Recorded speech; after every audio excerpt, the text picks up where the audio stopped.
gather congratulations are in order. Is that right? Are you getting married? Oh, not that I know of. I grew up with an incredible woman as an example who maybe people didn't know that she had a lot to say and was very smart, but she was, and she didn't feel like she had to prove it, she just was. And so I saw her and I never thought, a model was anything but that.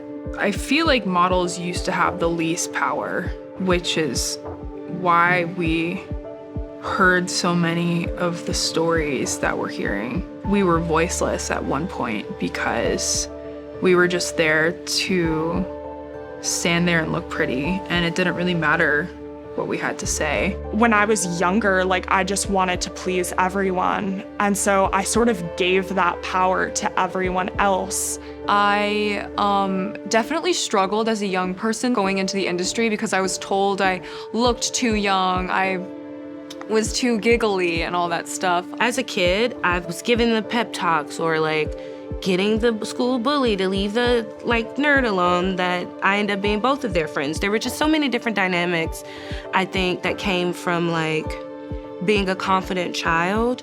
I realized that I wanted to use my voice for helping people, helping others that I knew also had a voice but didn't recognize it yet. I came into the industry only with the intention on being a pivotal figure. For so long, at least, I was just waiting for the invitation to speak up or the invitation to be anything other than what was being offered at the time, and that never came. People were asking me, what's your beauty routine? But they weren't asking me questions like this. When I first started my career, I knew I had a voice, but I had to fight for it so much. I felt like every day was a fight. But I pushed so hard. I stood my ground in whatever I did, and I had my sense of self, and I commanded respect no matter where I went and who I talked to. At the end of the day, if you know what you're fighting for, it doesn't matter what you're risking. That's the hard part about this, is that if you want to speak up about things that you believe in, sometimes somebody that you work with doesn't believe in the same things you do, and sometimes that's an issue. I think that I'm very different from either a lot of girls that are very high tip at the top and also girls that are just starting that literally need to do this job to put food on the table. That's the issue of all of this. If they speak up, sometimes people will get offended and what, you're not going to get the job again? That for me doesn't feel right.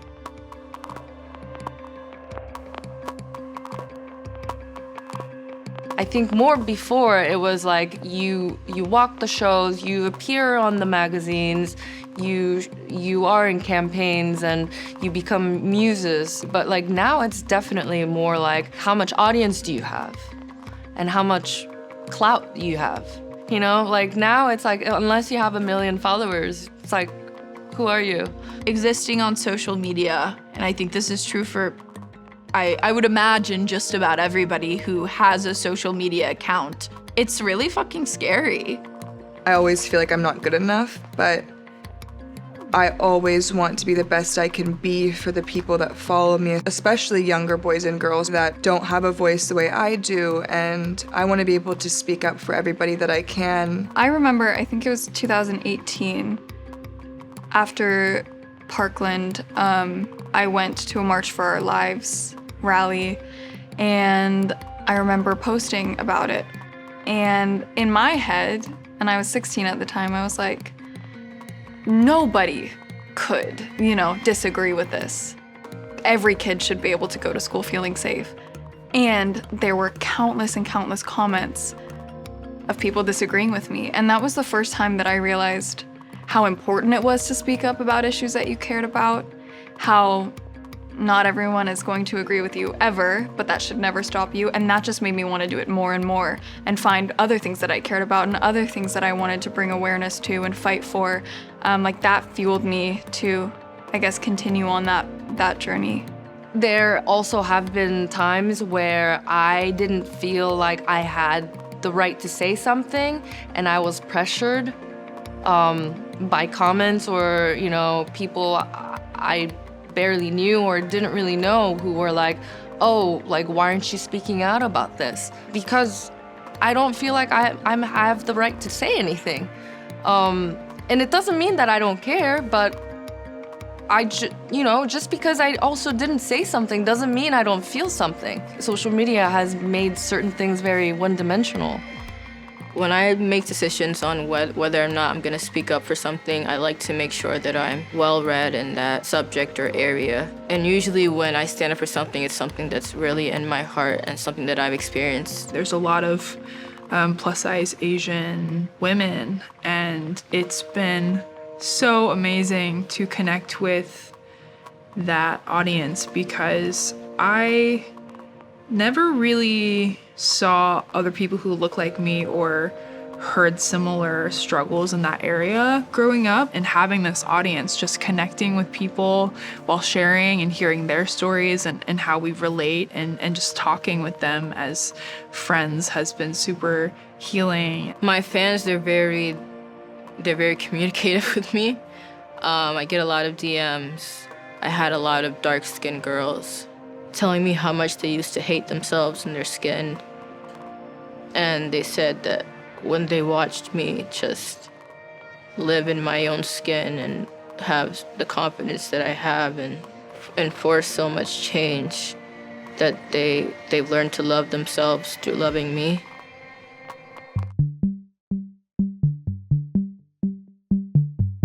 I think power is something that you give yourself. I don't think someone else gives you power or a position gives you power. I think for me, a big part of power is like reclaiming it and harnessing it. Because historically, I mean, trans people and queer people have been oppressed and told that we shouldn't exist or that we're nothing. And I think when I step into my truth, that's when I'm stepping into my power. Because when I embrace the truth of who I am and my identity, that's when I can really harness the power within myself. Last year, I solely did modeling. I just took the task of being the character and being the essence of what the team wanted me to be. But now I'm in a space where I can creative direct my own shoots, I can style, I can just being creative as a whole. I have more power in a sense, and I can affect change in different aspects of a shoot. People of African descent are just so innately creative. I mean, I love being Black so much, and I feel so grateful to have such innate creative abilities that I feel like just come so naturally for me, as well as being able to speak up for those that don't have a voice. It's like the best of both worlds, I feel. The power dynamics in fashion, I think, are slowly starting to dissipate because I think that everyone has value on set. And that's why I want models to be more creative, because I know so many models who could like bring so much to the table with shoots. If you enter a room commanding respect and standing your ground and releasing that aura of like your sense of self, it doesn't matter what you go through, because you can affect so much change for yourself and your career and other people. I think models always had something to say and had other interests and had things about them that maybe people didn't know, and I guess now we just have a platform for it. I've been in this business for 7 years, and now I finally feel as if, if I speak up about something I feel passionately about, if I get in trouble, then I don't want to be in your campaign, or I don't want to be in this, or I don't want to be in that. I can say that now. I feel if you stand in your power, you're always respectful and you have your boundaries and you know who you are. I don't feel like you should be scared. And I have gotten to the point where I'm not scared anymore. If you want me, you want all of me. And you want who I am. You want my background. You want what I stand for. And that's about it. You get all of me.